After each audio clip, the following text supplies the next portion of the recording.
മഹാദേവ്യൈ നമഃ. ഓം ശ്രീമദ്ദേവി മഹാഭാഗവതം 12-ാം സ്കന്ധം 8-ാം അധ്യായം. ഇതിലൊരു കേനോപനിഷത് കഥ എന്നാണ് അമ്മ ഒരു ജ്യോതിർലിംഗമായിട്ട് വരുന്ന കഥ നമുക്ക് കേൾക്കാം. 91 ശ്ലോകങ്ങളുണ്ട്. ശ്രീ മഹാദേവ്യൈ നമഃ. ഓം ജനമേജയനും വ്യാസനും തമ്മിലുള്ള സംവാദമായിട്ട് ഈ പ്രകരണത്തെ പറയണം. ഒറ്റ അധ്യായമാണ്. ഓം ജനമേജയൻ: ഭഗവൻ സർവധർമ്മജ്ഞ സർവശാസ്ത്രവിശാരദ, സന്ധ്യ മൂന്നിലും അവണ്ണം അന്യകാലത്തിലും വിഭോ, ദ്വിജന്മാർക്കൊക്കെയും വേദം വിധിപ്പൂ ശക്തി ഉപാസന. എന്നിട്ടുമെന്തേ വിപ്രന്മാർ അന്യോപാസന ചെയ്യുവാൻ? ചിലർ വൈഷ്ണവർ, മറ്റുള്ളവർ ചിലരോ ഗാണപത്യരും, ചീനമാർഗസ്ഥർ, കാപാലികന്മാർ, വൽക്കലധാരികൾ, ദിഗംബരന്മാർ, ബൗദ്ധന്മാർ, ചാർവാകന്മാരും അങ്ങനെ പലരും പലതായി കാണുന്നു. വേദത്തിൽ ശ്രദ്ധയെന്നിയെ എന്തിതിൻ കാരണം? ബ്രഹ്മൻ സത്യമങ്ങുന്നുരയ്ക്കണം. പാണ്ഡിത്യം ബുദ്ധി പലതും തർക്കിക്കാനുള്ള ശേഷിയും എല്ലാം ഉണ്ടായിട്ടുമെന്തേ വേദശ്രദ്ധ വെടിഞ്ഞിടാൻ? ശ്രേയസ്സാരാൻ അറിഞ്ഞും കൊണ്ട് ഉപേക്ഷിക്കുവനോ മുനെ? പിന്നെ എന്തോന്നിതിൻ ഹേതു ചൊന്നാലും വേദവിത്തമ വർണ്ണിച്ചു നീ മണിദ്വീപ മഹത്വം മുമ്പു താൻ വിഭോ. അതേതു ദേവിതൻ ശ്രേഷ്ഠസ്ഥാനം എമ്മട്ടിലുള്ളതും ശ്രദ്ധയേറുന്നൊരീ ഭക്തനോട് നീ അതു മോദനം പ്രസാദിക്കൽ ഗുരുക്കന്മാരോതുമല്ലോ രഹസ്യവും.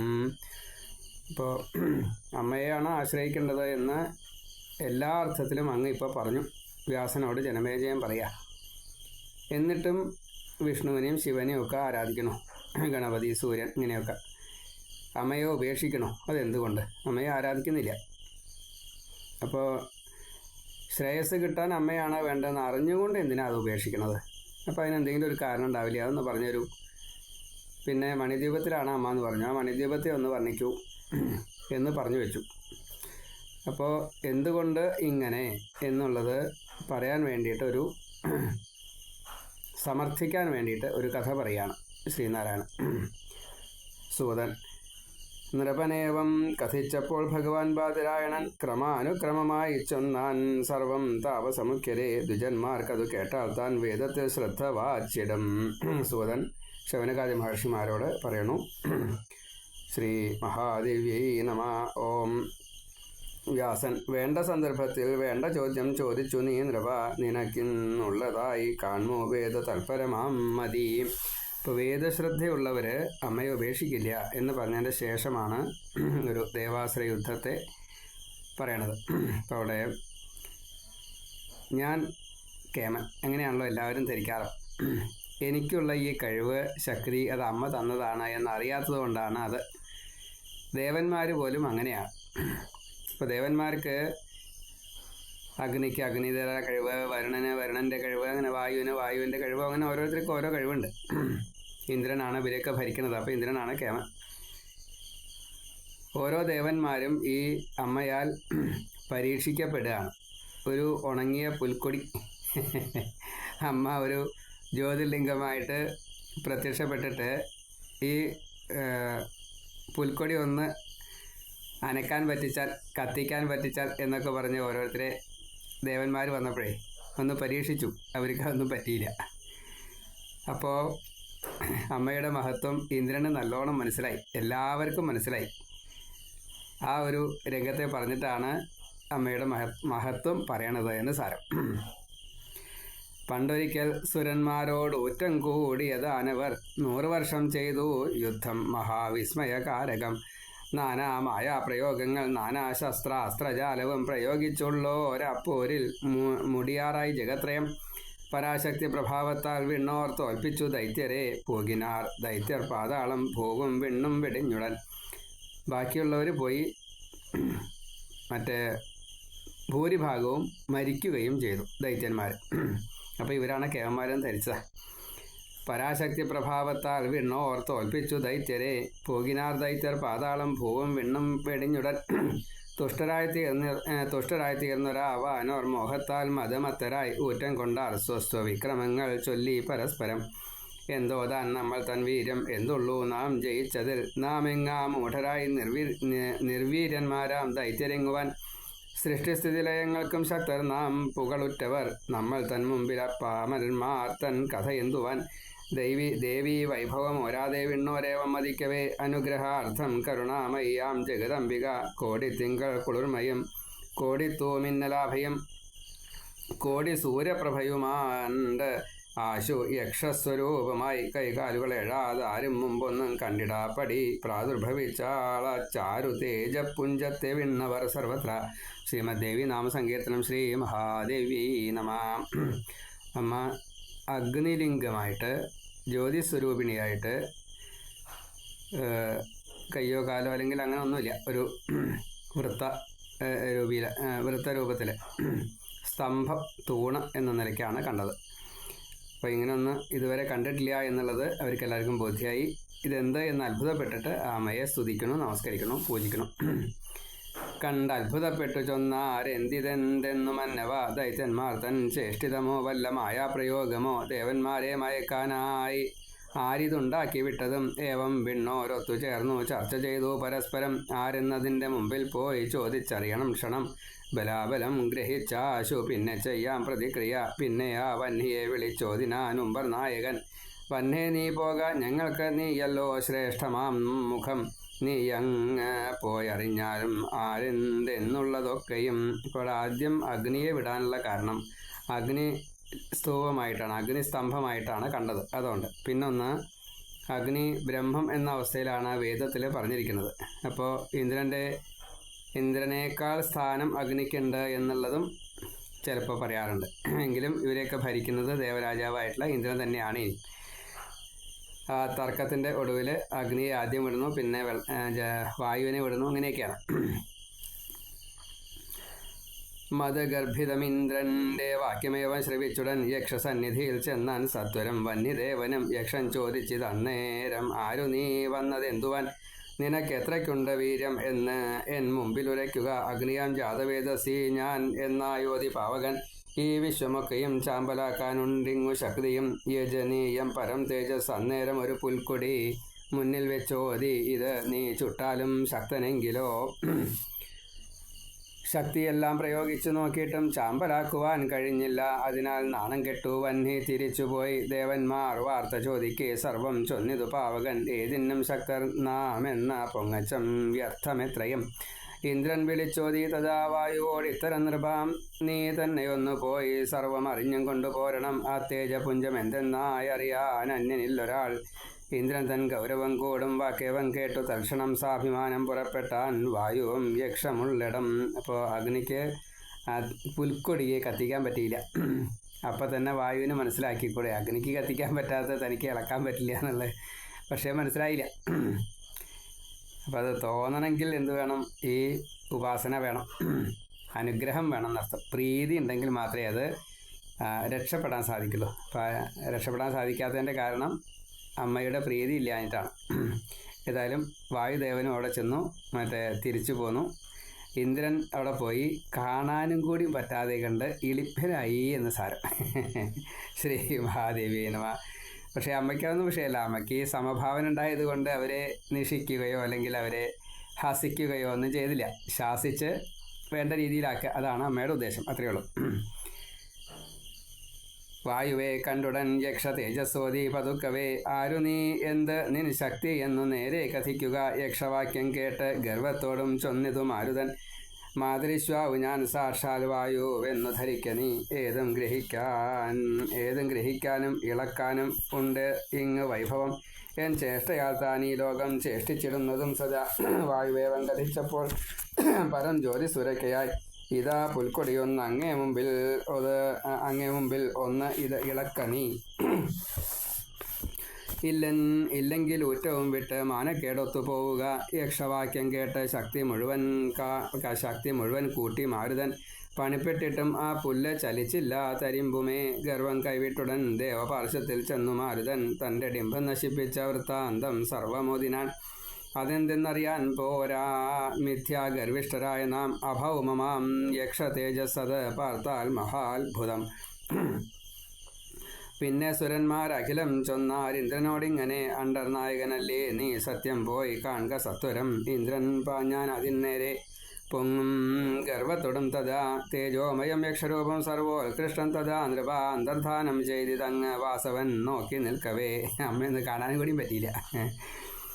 യക്ഷത്തോടുരിയാടാനും കൂടി സാധിച്ചിടാതഹോ പോരായ്മയാൽ ദേവരാജാവിന്ദ്രൻ നാണിച്ചുപോയി ഭൃശം. പോകയേയില്ല ഞാൻ ദേവന്മാർ തൻ കൂട്ടത്തിലിനിമേൽ, അങ്ങ് ചെന്നെൻ്റെ പോരായ്മയല്ലീ ഞാൻ ഓതിടേണ്ടതും.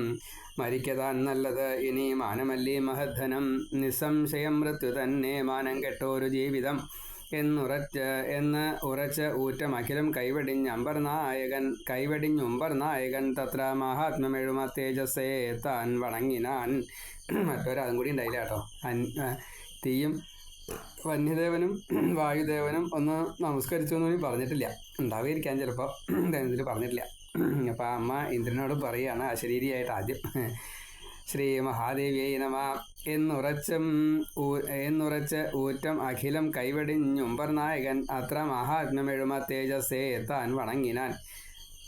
ശ്രീ മഹാദേവി വാച അന്നേരമാവാനിൽ നിന്നും കേൾക്കായി വാക്കശരീരിണി, മായാബീജം ജപിച്ചാലും സഹസ്രാക്ഷ സുഖം വരും. സർവത്ര ശ്രീമദ്ദേവി നാമ സങ്കീർത്തന. ശ്രീ മഹാദേവി നമ. ഓം ഹ്രീം നമ. ഹ്രീംകാരമാണ് മായാബീജം. ഹകാര സ്ഥൂലദേഹസ്യാൽ രകാര സൂക്ഷ്മദേഹക, ഈകാര കാരണാത്മാസൗ ഹ്രീംകാരോയം തുരീയകം എന്ന് നിയമം. അപ്പോൾ ആ ഹ്രീംകാരം മഹാമായ ബീജാണ്. അത് എത്ര ജപിക്കണം എന്നുള്ളത് നമ്മൾ ഈ 1,00,000 എന്നൊന്നും പോരാ, അത്രയും കൂടുതൽ വേണം. ഓം ഹ്രീം നമ, ഓം ഹ്രീം നമ, ഓം ഹ്രീം നമ, ഇങ്ങനെ അത് വളരെ ശുദ്ധമായിട്ട് വേണം.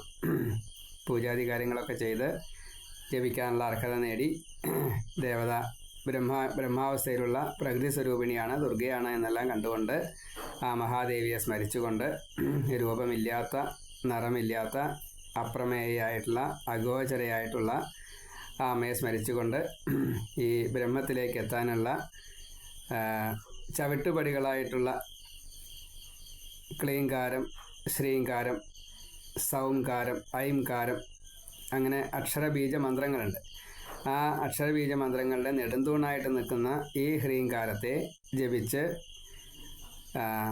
സിദ്ധി കിട്ടിക്കഴിഞ്ഞാൽ മുക്തിയിലേക്ക് എത്താൻ സാധിക്കും.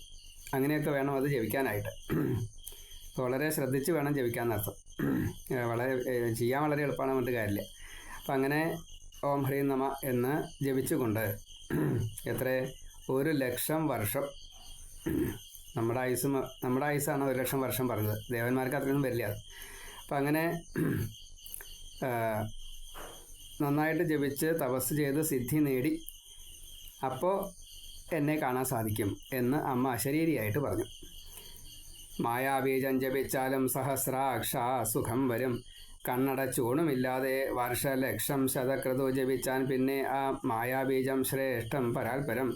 മേടത്തിൽ ശുക്ലനവമി മധ്യാഹ്നത്തിൽ അഹേതുകം അതേ തേജോരാശി വീണ്ടും ഉത്ഭവിച്ചത് അതേയിടം. ആ തേജോമണ്ഡലം തന്നിൽ കാണുമാറായി തൽക്ഷണം. സർവത്ര ശ്രീമദ്ദേവി നാമ സങ്കീർത്തന. ശ്രീ മഹാദേവിയെ നമ. അമ്മയെ കണ്ടു എന്നാണ്. വരിയിലൊരു വാക്കും കൂടി ഉൾപ്പെടുത്താൻ എളുപ്പമല്ല, അതുകൊണ്ട് അവിടെ തേജസ് എന്നുള്ള നിലയ്ക്ക് തന്നെ നമുക്ക് ബാക്കിയുള്ള അമ്മയാണെന്നൊക്കെ സങ്കല്പിക്കുക, അത്രയും നിവൃത്തിയുള്ളൂ. ഇനി അമ്മയുടെ രൂപത്തെ പറയണം.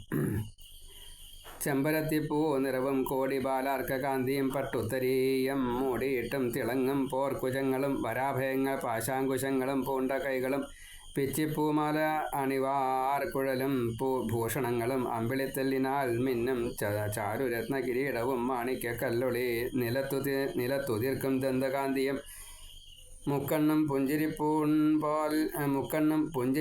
പാൽ വിടർന്ന മുഖപത്മവും ദിവ്യകോമളമാം അംഗവല്ലിയും രക്തവസ്ത്രവും രക്തചന്ദനവും പൂണ്ട് നവയൗവനപൂർണയായി 4 ഭാഗത്തുമായി നിന്നു വേദം 4 സ്തുതിപ്പതായി കോടി കന്ദർപ്പലാവണ്യം തുളുമ്പും ഒരു നാരിയെ ഉമാഖ്യയായി ഹൈമവതിയാമ കാരണരൂപയെ കരുണാമൂർത്തിയെ കണ്ടു കുളിർക്കോരിയമെയ്യുമായി. സർവത്ര ശ്രീമദ്ദേവി നാമ സങ്കീർത്തനം. ശ്രീ മഹാദേവി നമ.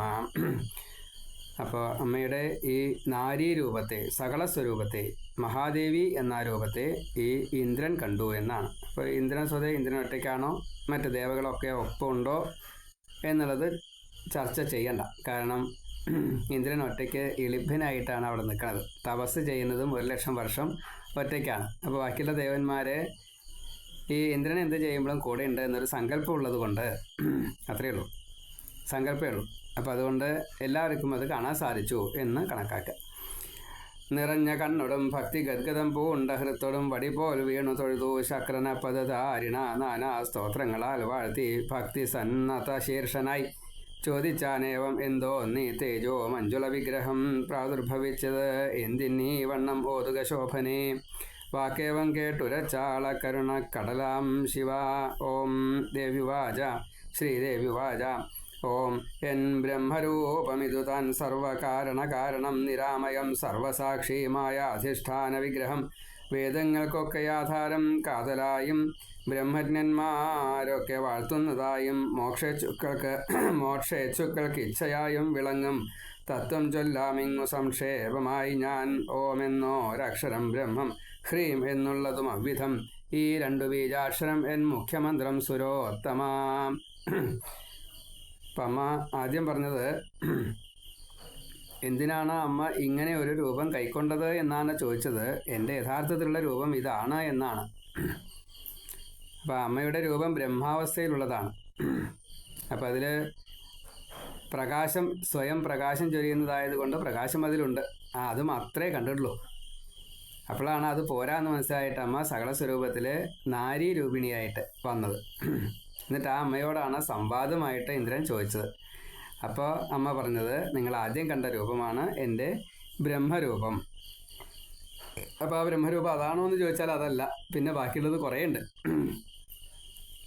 അപ്പോൾ അതിൽ തുടക്കത്തിൽ എന്തെങ്കിലുമൊക്കെ പറയണ്ടേ, ബ്രഹ്മത്തെ പറ്റിയിട്ട് എത്ര പറഞ്ഞാലും മതിയാവില്ലല്ലോ.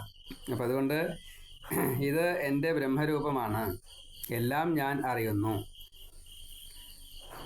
വായുവിൻ്റെ ഈ സ്പർശ ആ ഗുണം അല്ലെങ്കിൽ അതതിൻ്റെ ഒരു സ്വഭാവമാണ്, രസം. അപ്പോൾ തന്മാത്ര എന്ന നിലയ്ക്ക് എല്ലാം ഞാൻ അറിയുന്നു.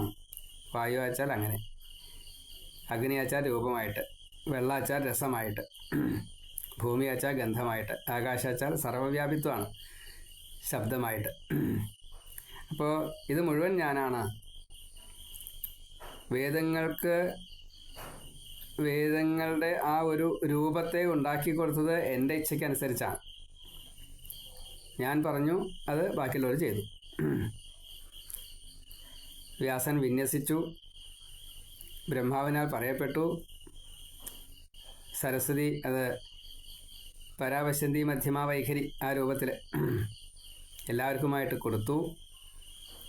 വേദത്തെ എല്ലാവരും സ്വീകരിക്കുന്നുണ്ട്. മുഴുവനായിട്ട് അതിൻ്റെ വാച്യാർത്ഥം എടുക്കുമ്പോൾ അത്രയ്ക്കൊന്നും ഇല്ലെങ്കിലും വാച്യാർത്ഥം തന്നെ കൂടുതലാണ്. നമുക്ക് അതുപോലെ ഉൾക്കൊള്ളാൻ സാധിക്കുന്നില്ല. അപ്പോൾ പിന്നെ അതിൻ്റെ ആന്തരാർത്ഥം എത്രയുണ്ട്?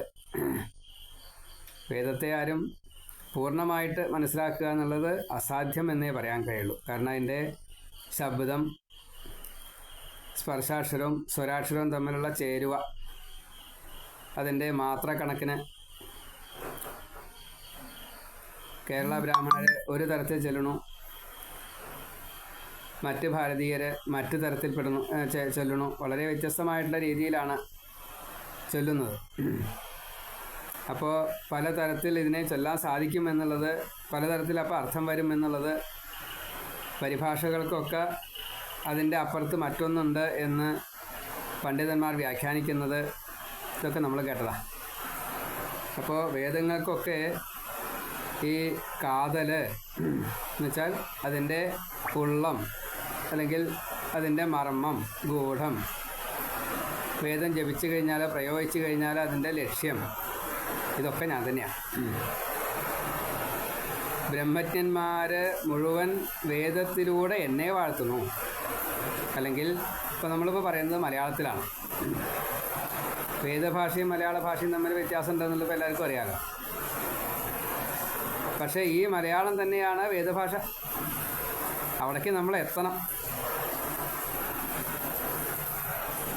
അന്നത്തെ ആളുകൾ പഠിച്ചത് വേദമാണെങ്കിൽ ദേവന്മാർ, സനകാദി മഹർഷിമാർ ഒരു മർത്യന്മാരായിട്ട് വന്നു, സപ്തർഷികൾ. അപ്പോൾ അവർക്ക് ഈ ജ്ഞാനങ്ങൾ മുഴുവനുണ്ട്. അവർ വേദഭാഷയിലാണ് അമ്മയെ സ്വീകരിച്ചത്. നമ്മളും അതേ പുരുഷ സൂക്തവും ഭാഗ്യസൂക്തവും സംവാദ സൂക്തവും സ്വസ്തി സൂക്തവും എന്തെല്ലാം സൂക്തങ്ങൾ നമ്മൾ ചെല്ലണു. ഇനി കാറ്റഗറിക്കൽ ആയിട്ടാണ് വെച്ചാൽ വിഷ്ണു സൂക്തം തൊട്ടുള്ള ഓരോന്നും ശ്രീ സൂക്തം വിഷ്ണു സൂക്തം എന്നൊക്കെ പറഞ്ഞിട്ട് നമ്മളും കാറ്റഗറൈസ് ചെയ്യാറുണ്ട്. അപ്പോൾ നമുക്കും വേദം അറിയാലോ.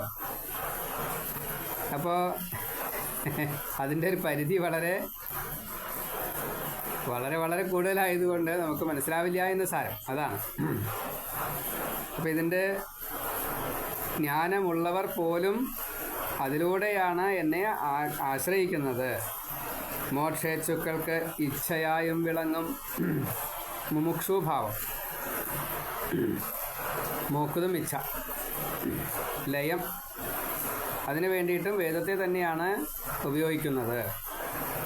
മുക്തി കിട്ടിയവരും അതെ. ഇപ്പം നാരദൻ മുക്തി കിട്ടിയ ആളാണ്. നാരദൻ്റെ ഈ പ്രവർത്തനങ്ങൾക്കൊന്നും കർമ്മബന്ധം വരണില്ല എന്നുള്ളത് പറയുന്നുണ്ട്. ദേവഭാഗവതത്തിലുണ്ട് നാരദൻ്റെ 2 കഥ. നാരദൻ്റെ കഥകൾ കുറേയുണ്ട്. നാരദൻ്റെ സ്വാനുഭവ കഥയായിട്ട് ഭാഗവതത്തിലുമുണ്ട്, പൂർവജന്മം എന്ന നിലയ്ക്ക്. ഇതൊന്നും നാരദനെ ബാധിക്കുന്നില്ല എന്നുള്ളത് ആദ്യം മനസ്സിലാക്കി തരാൻ വേണ്ടിയിട്ടാണ്.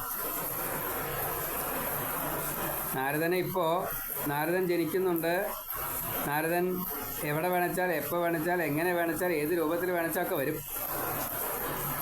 നാരദനെ പിടിക്കാനോ അല്ലെങ്കിൽ എന്തെങ്കിലും ഒന്ന് ചെയ്യാനോ ആർക്കും സാധിക്കില്ല. ഈശ്വര തുല്യനാണ്, ഈശ്വരനാണ്. ശ്രീ ഭഗവാനുവാച എന്നാണ് നാരദൻ പറയുന്ന സമയത്ത് അത് ഭഗവത് വാണിയായിക്കൊണ്ടാണ് നമ്മൾ കേൾക്കാറ്. നമുക്ക് മനസ്സിലാവാൻ വേണ്ടി ശ്രീനാരദ ഉവാച എന്ന് പറയണമെന്ന് മാത്രമേ ഉള്ളൂ. അപ്പം അതിൻ്റെ സാരം എന്താ? ആ ഒരു ഭാവത്തിലേക്ക് എത്താൻ വേണ്ടിയിട്ടുള്ള മോക്ഷ ഇച്ഛുക്കൾ ഈ വേദത്തെ തന്നെയാണ്. വേദം ഞാൻ തന്നെയാണ്. വേദത്തിൽ പറയുന്നത് എന്നെയാണ്. വേദത്തിൽ പ്രയോഗിക്കുന്നത് എന്നെ ലഭിക്കാനാണ്, എന്നിലെത്താനാണ്. തത്വം ചൊല്ലാമിങ്ങോ സംക്ഷേപമായി ഞാൻ ആ വേദത്തിൻ്റെ തത്വം ഏറ്റവും ചുരുക്കിയിട്ട് പറയുമ്പോഴാണ് ശബ്ദബ്രഹ്മമായിട്ടുള്ള ഓങ്കാരം, ഓം എന്നുള്ള ആ ഒറ്റ അക്ഷരം. ഒരക്ഷരം ശിവപുരാണ പ്രകാരം 5 ആക്കിയിട്ട് 38 മന്ത്രങ്ങളെ കൊണ്ട് കുറച്ച് പറഞ്ഞു. ഇതിനെ വ്യാഖ്യാനിക്കാച്ചാൽ എത്രയാണെന്നുള്ളത് പറയാൻ നിശ്ചയില്ലാത്തതുകൊണ്ട് എന്ന് പറഞ്ഞിട്ടാണ്. അതന്നെ കുറേ മന്ത്രങ്ങളുണ്ട്. ആ ഓങ്കാരം, ശബ്ദബ്രഹ്മം, അക്ഷരബ്രഹ്മം, ഹ്രീം എന്നുള്ളതും അതേ വിധം. വ്യത്യാസമൊന്നുമില്ല. ഓങ്കാരത്തിനും ഹ്രീങ്കാരത്തിനും തമ്മിൽ വ്യത്യാസം ഉണ്ടോ എന്ന് ചോദിച്ചാൽ ഇല്ല എന്നാണ് പറയുക. രണ്ടും കൂടി ചേർത്ത് പറഞ്ഞാലാണ് ഓം ഹ്രീം നമ എന്നായാലേ മുഴുവനാവുള്ളൂ. ഓം നമ എന്ന് ശൈവ വൈഷ്ണവമായിട്ടും ഓം ഹ്രീം നമ എന്ന് ശാക്തേയമായിട്ടും നമ്മൾ ഉപയോഗിക്കാറുണ്ട്. എങ്കിലും ഏതിനേക്കാൾ ചെറുത് വലുത് എന്നുള്ളത് നമ്മൾ ചിന്തിക്കാൻ പോലും പാടില്ല. അപ്പോൾ അങ്ങനെയാണ് ഇത് എന്ന് മാത്രമേ നമുക്ക് പറയാൻ സാധിക്കുള്ളൂ. അതിൽ കൂടുതലൊന്നും നമുക്ക് പറയാൻ സാധിക്കില്ല. അത്ര വിശദീകരണം പറ്റും ഈ 2 അക്ഷരങ്ങളെ കൊണ്ട്. അതുകൊണ്ട് മഹാമായ ബീജം എന്ന് അതിൻ്റെ പേര്, ശബ്ദബ്രഹ്മം എന്ന് ഓങ്കാരത്തിനും. അപ്പോൾ ഈ 2 ബീജാക്ഷര ആ ഉ മ എന്ന് 3 ആക്കി, മറ്റത് ഹ ര ഇ എന്ന് 3 ആക്കി, രണ്ടിലും മുറുക്കം ചേർത്തു ഓം. അത് രണ്ടും മുഖ്യമന്ത്രമായിട്ട് വേദം പറയുന്നു, അനുശാസിക്കുന്നു. ഇതിൽ നിന്നാണ് ബാക്കിയുള്ളത് ദ്രവ്യം തൊട്ടുള്ള സകലതും ഉണ്ടായത് എന്ന് പറയാൻ വേണ്ടിയിട്ടാണ് ഇനി അടുത്ത് പറയണം. വിശ്വമെല്ലാം ചമയ്ക്കുന്നു 2 ഭാഗങ്ങളായി ഞാൻ, അതിലൊന്നിൻ്റെ പേരത്രേ സച്ചിദാനന്ദമെന്നതും മായാപ്രകൃതി എന്നത്രേ മറ്റേതിൻ പേരും ഓർക്കുകിൽ. ആ മായാശക്തിതാൻ പരാശക്തിയാകും ചിത്ശക്തിയായ ഞാൻ. അതാണ് കുഴപ്പം. നമുക്ക് മനസ്സിലാവാത്തതിൻ്റെ കാരണം അതാ. സച്ചിദാനന്ദം എന്താ നമുക്ക് നിശ്ചയില്ല. സച്ചിദാനന്ദം എങ്ങനെ അനുഭവിക്കുക? ദേഹബോധത്തോട് കൂടിയിട്ടായാൽ പറ്റില്ല അത്രേ. അപ്പോൾ ദേഹബോധത്തോട് കൂടിയിട്ടിരിക്കണം. നമുക്ക് ആനന്ദം എന്നുള്ളത് ഇന്ദ്രിയ സുഖത്തെയാണ് നമ്മൾ തെറ്റിദ്ധരിക്കുന്നത്. അതുകൊണ്ട് ഈ മായാപ്രകൃതിയെ അറിയുക സാധ്യമല്ല.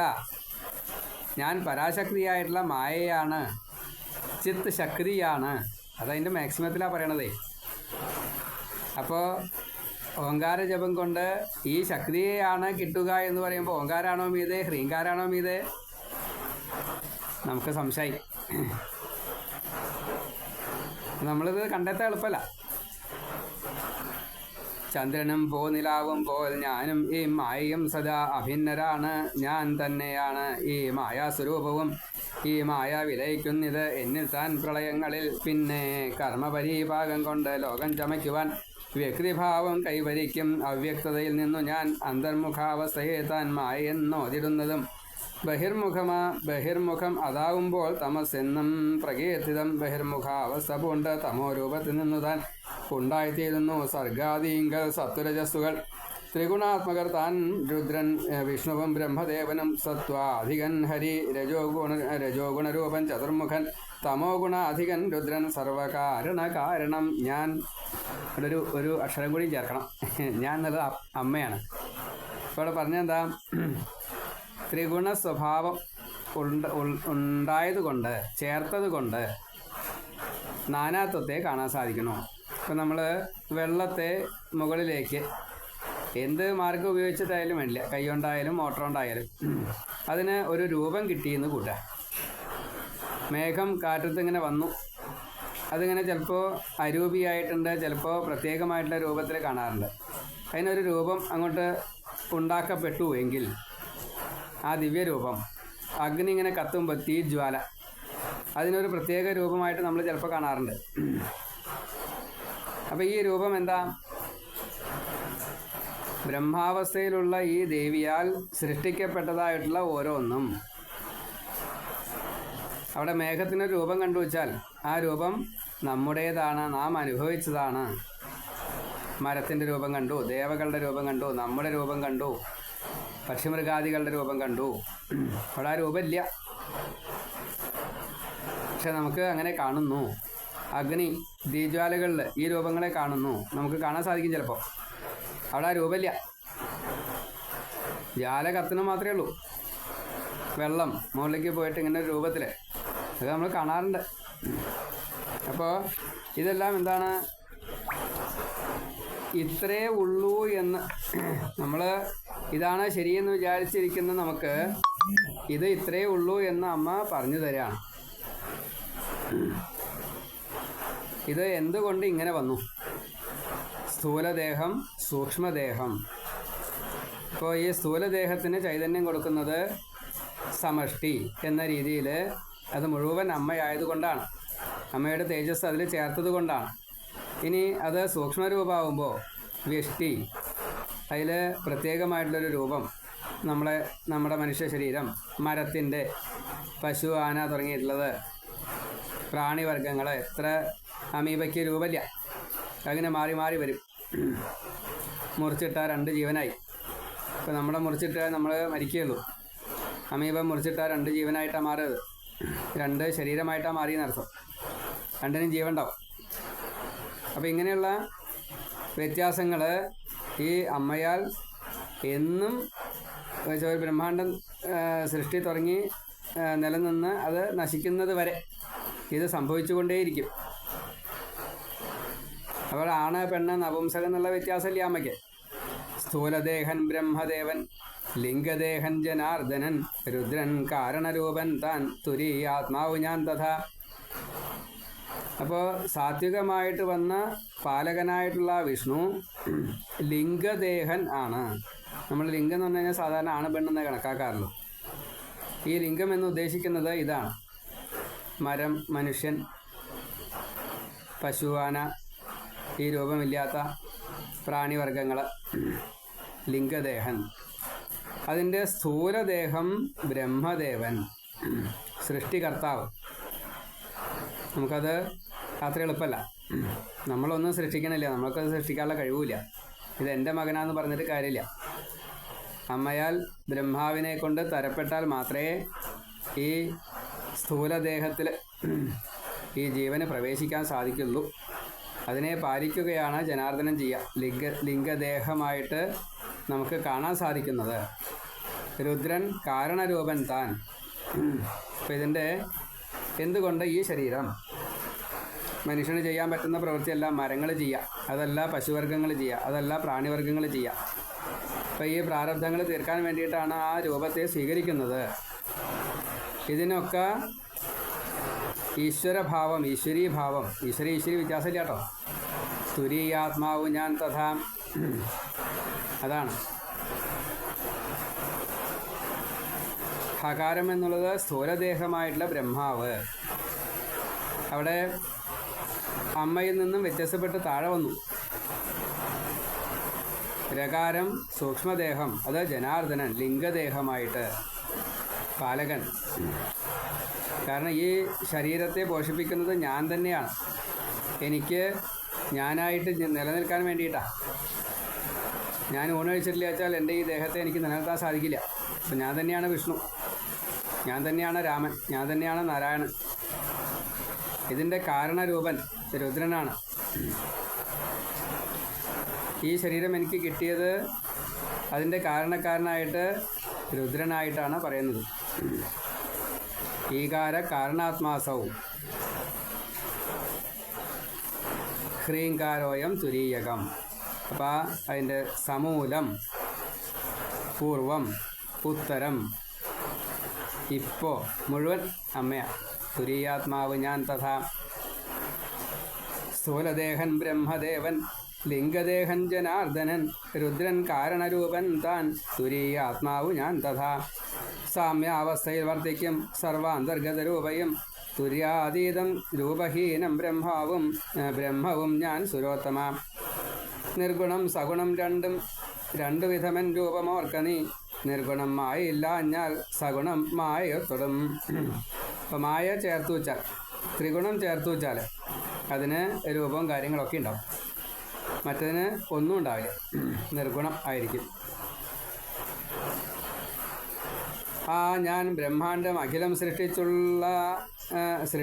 ഉള്ളിലിരുന്നു താൻ ചേഷ്ടിപ്പിപ്പു കർമ്മവാസനാൻ രൂപം ജഗത്തിനെ. അപ്പം ഈ കാരണക്കാരിയായിട്ടുള്ള ആ അമ്മ മഹാദേവനിലൂടെ ഇതിനെ എന്തു ചെയ്യുന്നു? പ്രവൃത്തി ചെയ്യണം എന്ന് തോന്നിപ്പിക്കുന്നു. അതാണ് കാരണസ്വരൂപം. അപ്പോൾ ചലിക്കും, പ്രവൃത്തി ചലനം ഉണ്ടാക്കും. ഈ ചലനമാണ് ബ്രഹ്മാണ്ടത്തിൽ ഇത് ഉണ്ട് എന്ന് തോന്നാനുള്ള കാരണം. ഞാൻ ബ്രഹ്മാണ്ടം അഖിലം സൃഷ്ടിച്ച് ഉള്ളിലിരുന്നു താൻ ചേഷ്ടിപ്പിപ്പു കർമ്മവാസന അനുരൂപം ജഗത്തിനെ. കാരണാത്മാക്കളാം ബ്രഹ്മവിഷ്ണു രുദ്രരെയൊക്കെയും സൃഷ്ടിസ്ഥിതി ലയങ്ങൾക്കായി പ്രേരിപ്പിപ്പതും ഇവൾ. എന്നെ പേടിച്ചു താൻ കാറ്റും സൂര്യനും സഞ്ചരിപ്പതും അഗ്നിയും യമനും മറ്റുള്ളോരും എൻ വശവർത്തികൾ. കപില മഹർഷി ഭഗവാനെ കുറിച്ച് പറയുന്ന സമയത്ത് എന്നെ പേടിച്ചിട്ടാണ് കാറ്റ് വീശുന്നത്, എന്നെ പേടിച്ചിട്ടാണ് സൂര്യൻ ജ്വലിക്കുന്നത്, അഗ്നി ജ്വലിക്കുന്നത്, പ്രകാശത്തെ കൊടുക്കുന്നത്, ഓരോരുത്തരുടെ ആ സ്വഭാവം ഉണ്ടാകുന്നത് എന്നാൽ പ്രേരിതമായിട്ടാണ്, എന്നെ പേടിച്ചിട്ടാണ് അവരത് ചെയ്യണത് എന്ന് പറയുന്നുണ്ട്. അതേപോലെ തന്നെ അമ്മ ഇവിടെ ഒടുക്കാണ് പറയണത്, മറ്റത് തുടക്കത്തിൽ കഴിയും. ഞാൻ പ്രസാദിക്കാലത്രേ പോരിൽ നിങ്ങൾ ജയിച്ചതും ചലിപ്പിപ്പൂ നിങ്ങളെ ഞാൻ മരപ്പാവയ്ക്ക് തുല്യമായി. ഇപ്പോൾ ഇവിടെ ഇരുന്ന് എനിക്കിങ്ങനെ എന്തെങ്കിലും പറയാൻ സാധിക്കുന്നത് എന്തുകൊണ്ടാണ്? അമ്മ എന്നോട് പറയണു ഇത് ഇപ്രകാരത്തിൽ പറയൂ എന്ന്. ചിലർക്ക് ഈ പറയാനുള്ള കഴിവ് കുറച്ച് അധികമായിട്ട് കൊടുക്കും, അതിൻ്റെ ആന്തരാർത്ഥമൊക്കെ അറിഞ്ഞ് നല്ലോണം പറയാൻ സാധിക്കും. പുസ്തകം നോക്കാതെ കണ്ട്. പുസ്തക സ്ഥാപിത വിദ്യ, മസ്തക സ്ഥാപിത വിദ്യ രണ്ടുമുണ്ട്. മസ്തകത്തിൽ ഈ ഇത് ഉണ്ടെങ്കിൽ ഓർമ്മയിൽ നിന്ന് ഇങ്ങനെ വരുമെങ്കിൽ, നമ്മളിപ്പോൾ ഇത് അനവധി തവണ വായിച്ചതാണ്, പക്ഷേ ഓർമ്മയിൽ നിന്ന് അങ്ങനെ വരില്ല, അത് മറവിയാണ്. അത്രയ്ക്കുള്ളതേ ഉള്ളൂ, ശ്രദ്ധയില്ല, മേധാശക്തിയില്ല. പക്ഷേ അത് ഉള്ളവർ ഉള്ളിൽ നിന്ന് ഇങ്ങനെ വരും. അപ്പോൾ അങ്ങനെ വരുത്തുന്നതും അമ്മയാണ്.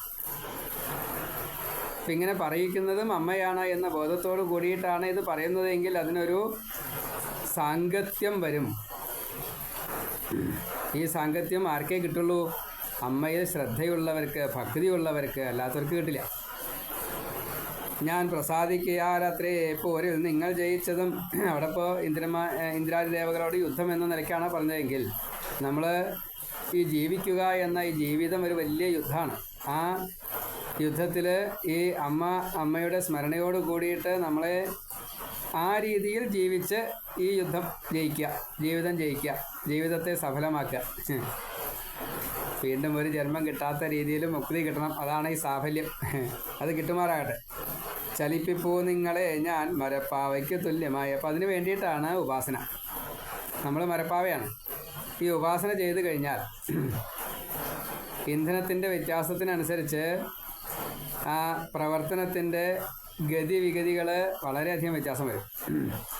എല്ലാ ഇന്ധനത്തിനും ഒരേപോലെ അല്ലല്ലോ. വിറക് കത്തിച്ചാൽ കിട്ടുന്ന പോലെ അല്ലല്ലോ ഗ്യാസ് കത്തിക്കുമ്പോൾ. അതിൽ തന്നെ മറ്റ് പെട്രോളായാലും ഒക്കെ വ്യത്യാസമുണ്ട്. കറണ്ടായാലും അതിൻ്റെ ഡിസൈനിങ്ങിൽ HP വ്യത്യാസം വന്നു കഴിഞ്ഞാൽ ഈ ശക്തി പ്രയോഗിക്കാൻ കൂടുതൽ സാധിക്കും എന്ന രീതിയിൽ ഈ ഡിസൈനിങ് അമ്മയാണ് ചെയ്യുന്നത്. അപ്പോൾ നമ്മിലുള്ള ഈ ശക്തി തേജസ് ഉണ്ടല്ലോ, അത് അമ്മയാൽ തരപ്പെട്ടതാണ്. ചിലർക്ക് 5 HP ആവും, ചിലർക്ക് 100 HP ആവും. ഈ HP-ക്കുള്ള വ്യത്യാസമാണ്, അത്രയേ ഉള്ളൂ. അപ്പോൾ അതുകൊണ്ടാണ് നിങ്ങൾ ജയിച്ചത്. ഇത് ഞാൻ തന്നതാണ് ഈ 100 HP എന്ന് ഇന്ദ്രനോട് പറയുകയാണ്. ഒരിക്കൽ വിജയം വീണവർക്കൊരിക്കൽ ദിതിചർക്കുമായി തണുപ്പ് സ്വേച്ഛയാലി ഞാൻ കർമാനുഗുണമായി സദാ ആ സർവാത്മികയാമെന്നെ മറന്ന് ഊറ്റം മുഴുക്കയാൽ അഹങ്കരിച്ചു പോയി നിങ്ങൾ തെറ്റിദ്ധാരണയാൽ ഹരേ. അതിനാൽ ഞാൻ, അവിടെ ഹരി എന്നുള്ളത് വിഷ്ണുവിനല്ല ഉദ്ദേശിച്ചത്, ഇന്ദ്രനെയാണ്. അതിനാൽ ഞാൻ നിങ്ങളിൽ നിന്ന് എൻ്റെ വീര്യമെടുത്തുടൻ യക്ഷതേജോ രൂപമാർന്നു നിങ്ങൾക്ക് ആശിസ്സു നൽകുവാൻ, നിങ്ങൾക്ക് ബോധ്യപ്പെടാൻ വേണ്ടിയിട്ടാണ് നിങ്ങളിൽ നിന്ന് ഞാൻ ഈ തേജസ്സിനെ പിൻവലിച്ചത്. നിങ്ങൾക്കിതാ ഞാൻ വീണ്ടും അത് പൂർവാധികം ശക്തിയോട് കൂടിയിട്ട് ഇപ്പോൾ പിൻവലിച്ചത് എത്രയാണോ അതിൻ്റെ 100 ഇരട്ടി തേജസ് ഞാൻ നിങ്ങൾക്ക് തരികയാണ് എന്ന് പറഞ്ഞ് അനുഗ്രഹിക്കണം. സർവാത്മന ഗർവമെല്ലാം വിട്ട് ഇന്നു മുതൽ വാസവ പ്രാപിച്ചാലും ശരണമീ ജ്ഞാനാം സച്ചിൽ സ്വരൂപയെ. അതുകൊണ്ട് എല്ലാ ദിവസവും അമ്മയെ സ്മരിക്കുക, പൂജിക്കുക, പ്രാർത്ഥിക്കുക, ക്ഷേത്രം തൊഴുക, നമസ്കരിക്കുക, പ്രദക്ഷിണം വയ്ക്കുക, നൈവേദ്യാദികൾ സമർപ്പിക്കുക, ആത്മനിവേദനം ചെയ്യുക. ഇങ്ങനെയല്ലേ വ്യാസൻ എന്നോതി ആ മഹാദേവി മൂലപ്രകൃതിയാം ശിവ അന്തർധാനം ചെയ്തു വിണ്ണോർ ഭക്തിപൂർവം സ്തുതിക്കവേ ഗർവമെല്ലാം കൈവെടിഞ്ഞു ദേവന്മാർ ദേവി തൻ പദം പരാൽപരം നന്ദിയെന്നും ആരാധിച്ചാർ പരാമ്പയെ. മൂവന്തികളിലും ശ്രേഷ്ഠ ഗായത്രി ജപനിഷ്ഠരായി യജ്ഞഭാഗാദിയാൽ എന്നും സേവിച്ചാർ ജഗദംബയെ. ഏവം സത്യയുഗത്തിങ്കൽ ഓതി ഗായത്രിയും അതേവിധം ഓം ഹ്രീങ്കാരങ്ങളും നിത്യം ജപിച്ചാരേവരും സദാ. വിഷ്ണുപാസനയോ വിഷ്ണുദീക്ഷയോ ശിവദീക്ഷയോ നിത്യമെന്നായി സമർത്ഥിക്കുന്നില്ല വേദമൊരേടവും. ഗായത്രി തൻ നിത്യമെന്നായി ഘോഷിപ്പൂ സർവവേദവും. ഗായത്രി വിട്ട വിപ്രന്ന നിർണയം താൻ അധോഗതി. കൃതാർത്ഥനാകാം മറ്റൊന്നുമില്ലാഞ്ഞാലും ഇതൊന്നിനാൽ മറ്റെന്തു ചെയ്യട്ടെ ചെയ്യാതിരിക്കട്ടെ ഇതൊന്നിനാൽ മുക്തിയും കൂടി ഉണ്ടാവും എന്നു താൻ മനുഭാഷിതം. ഗായത്രി വിട്ട വിപ്രന്ന് വിഷ്ണു ഉപാസനയോ തഥാ ശിവോപാസനയോ കൊണ്ടും നരകപ്രാപ്തി ഒഴിഞ്ഞിടാ. അതിനാൽ നൃപതേ സത്യയുഗത്തിൽ ദ്വിജരൊക്കെയും ദേവീപാദം നണ്ണിവാണാർ ഗായത്രി ജപനിഷ്ഠരായി. അപ്പോൾ ഈ ഗായത്രിയുടെ 16 അധ്യായം കഴിഞ്ഞതിൻ്റെ ശേഷമാണ് ഈ അധ്യായം ഇവിടെ വന്നത്. ഗായത്രിയുടെ പ്രാധാന്യത്തെ ഒന്നും കൂടിയും ഉറപ്പിച്ച് പറയുകയാണ് ഉണ്ടായത്. ബ്രഹ്മവിഷ്ണു മഹേശ്വരന്മാർ, ഇന്ദ്രാദി ദേവന്മാരൊക്കെ ഈ ഗായത്രി ഉപാസിക്കാതെ കണ്ട് ഉപാസിതരല്ല. അപ്പം അതുകൊണ്ട് അമ്മയെ ഗായത്രി ദേവിയായി സങ്കല്പിച്ചുകൊണ്ട് ഗായത്രിയിൽ നിന്നും ഗായത്രിയുടെ ഭർഗസ് തരൂ, എൻ്റെ ബുദ്ധിയെ പ്രചോദിപ്പിക്കൂ. എൻ്റെ ബുദ്ധി എന്നുള്ളത് അമ്മയിലെത്താനുള്ള ആ ജ്ഞാനത്തെ തരൂ എന്നതാണ്. ഓം ഭൂർഭുവസ്വ തൽ സവിതുർവരേണ്യം ഭർഗോ ദേവസ്യ ധീമഹി ധിയോയോന്ന പ്രചോദയാൽ. അവിടെ എനിക്ക് അമ്മയായി തീരുവാനുള്ള ആ ബുദ്ധിയെ തരൂ. അഹം ബ്രഹ്മാസ്മി എന്ന ഭാവത്തിൽ എന്നെ എത്തിക്കണേ. അതിനുള്ള ജ്ഞാനത്തെ തരണേ, അതിനുള്ള കഴിവിനെ തരണേ, അതിനുള്ള ശാരീരിക ക്ഷമതയെ തരണേ, മാനസിക ക്ഷമതയെ തരണേ. അനവധിയാണ് അർത്ഥങ്ങളെ. അതിങ്ങനെ വ്യാഖ്യാനിച്ചുമ്പോൾ എത്രയാ കൂടുതൽ വേണ്ടതെന്ന് ശരിയാണ്. ഇപ്പോൾ ഗായത്രി ആർക്കും വ്യാഖ്യാനിക്കാൻ കഴിയില്ല എന്നാണ് പറയാം. ഓങ്കാരം വ്യാഖ്യാനിക്കാൻ എളുപ്പമല്ല, ഭൂമി വ്യാഖ്യാനിക്കാൻ എളുപ്പമല്ല, ഭുവ അന്തരീക്ഷം വ്യാഖ്യാനിക്കാൻ എളുപ്പമല്ല. സ്വർഗം സുവർഗം ആണ് സ്വർഗം. അല്ലാണ്ട് ഇന്ദ്രന്മാരും ദേവന്മാരും താമസിക്കുന്ന സ്ഥലം മാത്രം എന്ന നിലയ്ക്കല്ല. സുവർഗമാണ്. ഋഷിമാർ താമസിക്കുന്ന സ്ഥലം സ്വർഗമാണ്. വൈകുണ്ഠം സ്വർഗമാണ്. വൈകുണ്ഠ സ്വർഗം എന്ന് പറഞ്ഞു കഴിഞ്ഞാൽ അപ്പോൾ തിന്നാൻ വന്നിട്ട് കാര്യമില്ല. അവിടെ സുവർഗം മാത്രമേ ഉള്ളൂ. മണിദ്വീപം സുവർഗാണ്. അവിടെ നല്ലതേ ഉള്ളൂ, ചീത്തയില്ല. അതാണ്. അപ്പോൾ സ്വർഗം, പിന്നെ ഭൂർഭുവസ്വ എന്ന് മൂന്നും കൂടിയിട്ടാണ്. ആ സവിതാവ് അതാണ് നമ്മളെ രക്ഷിക്കുന്നത്. ആ ഗായത്രി, ആ സരസ്വതി. ഇപ്പോൾ സാവിത്രി, ഗായത്രി, സരസ്വതി ഈ മൂന്ന് ഭാവത്തിൽ നമ്മെ അമ്മയിൽ നിന്നുള്ള ഈ എന്താണോ തേജസ്, ഓജസ് വെച്ചാൽ അത് മുഴുവൻ തന്നിട്ട് നമ്മെ ബുദ്ധി വർദ്ധിപ്പിക്കുമാറാകട്ടെ. ഞാനും അമ്മയും മകനും എന്ന രീതിയിൽ ഈ ബുദ്ധി അങ്ങ് വളർന്ന് വലുതാവട്ടെ. ഇത് മറ്റു സ്തുതികളിലും പറയുന്നുണ്ട്. അപ്പം അങ്ങനെയുള്ള ആ ഭാവത്തിൽ അമ്മ നമ്മെ അനുഗ്രഹിക്കുമാറാകട്ടെ എന്ന് ഈ 12-ാം സ്കന്ധത്തിലെ 8-ാം അധ്യായം കേനോപനിഷത് കഥ എന്ന 8-ാം അധ്യായം സമാപ്തം അമ്മയുടെ തൃപ്പാദത്തിൽ സമർപ്പിക്കുന്നു. ഇനി 9-ാമത്തെ അധ്യായത്തിൽ ഒരു ശാപാദി കഥകളാണ്, നമുക്കത് വായിക്കാം. സർവത്ര ശ്രീമദ് ദേവി നാമ സങ്കീർത്തനം. ശ്രീ മഹാദേവ്യൈ നമഃ. ശ്രീ മഹാദേവ്യൈ നമഃ.